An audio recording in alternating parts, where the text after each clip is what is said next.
Ang unang pagsasanay. Hindi sila dinala ni Aurelius sa isang bulwagan o banal na lugar gaya ng inaasahan nila. Sa halip, huminto sila sa isang bukas na bahagi ng kagubatan. Walang marka, walang simbolo, walang bakas ng sinaunang ritual. Tanging lupa, hangin, at ang katahimikang mabigat sa dibdib. Dito, sabi ni Aurelius, nagkatinginan sina Isandro at Malaya. Wala po bang nagsimulang magsalita si Malaya?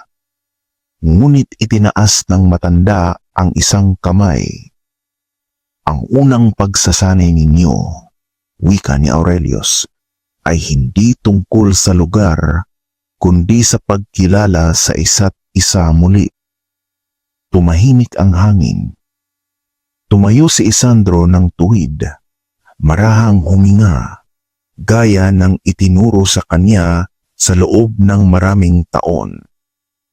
Ramdam niya ang paligid, ang galaw ng damo, ang bahagyang pagbabago ng temperatura, ang pintig ng lupa sa ilalim ng kanyang mga paa.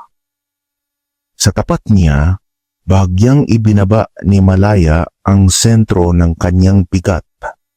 Ang kanyang mga kamay ay panatag ngunit handa. Ang katawan ay tila sanay na sa biglaang paggalaw. Hindi niya isinara ang sarili, ngunit hindi rin siya nagbukas. Makinig kayo, sabi ni Aurelius, hindi sa akin, sa presensya ng isa't isa. Dahan-dahang inilabas ni Isandro ang kanyang enerhiya. Hindi malakas, hindi mapilit. Isa itong mahinahong alon, parang hangin na dumadaloy sa pagitan nila. Napakunot ang noo ni Malaya. Ganito ka na pala, bulong niya. Halos hindi marinig.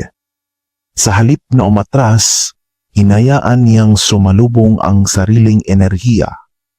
Mas mabigat, mas mainit, mas diretso. Hindi ito sumalakay, ngunit hindi rin umatras.